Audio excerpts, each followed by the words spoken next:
mountain was called the Mountain of Women. In Irish it's Slievenamon, Mountain of Women. And the story that is told about it is an old folklore story about an old Irish warrior called Fionn Mac Cumhaill. He was so famous, there's many stories been written about him, but one story was that he wanted to choose a wife, and he wanted a strong wife that would rear him great, hard warrior like children. So all the women in the area gathered at the bottom of the mountain, and they had to race up to the top, and it is supposedly the woman that got to the top first was the one he would marry.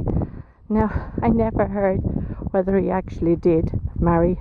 Well, there's no mention of his wife, but he obviously did marry, because he had a son then called Oisín, and there's lots of folklore about Oisín as well. Oisín in Tír na nÓg.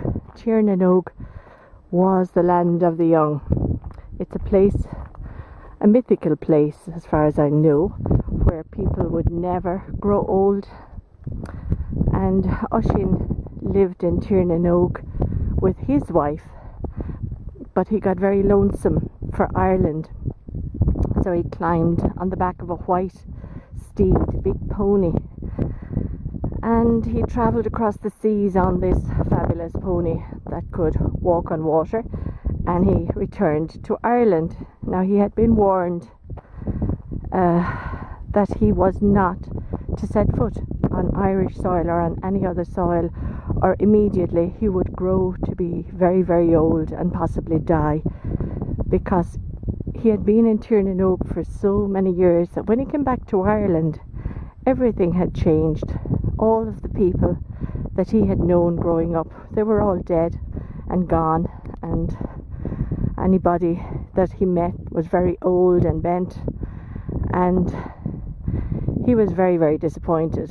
And on his way back to the shore, he saw some men trying to lift a rock, a very, very heavy rock, and he decided that he would bend down from his horse and help them to lift this rock.